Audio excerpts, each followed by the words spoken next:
وبشر الذين آمنوا وعملوا الصالحات أن لهم جنات تجري من تحتها الأنهار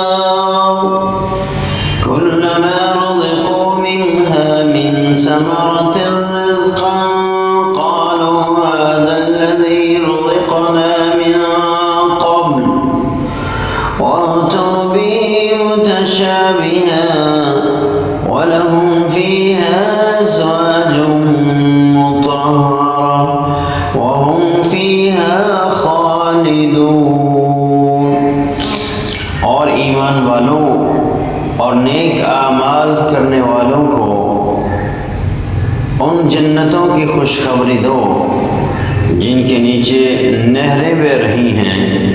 जब कभी वो फलों का रिज़्क़ दिए जाएंगे और वो हम शक्ल लाए जाएंगे तो कहेंगे ये तो वही हैं जो हम पहले से दिए गए, और इनकी बीवियां वहाँ साफ़ सुथरी होंगी और वो उन जन्नतों में उनके साथ हमेशा रहेंगी।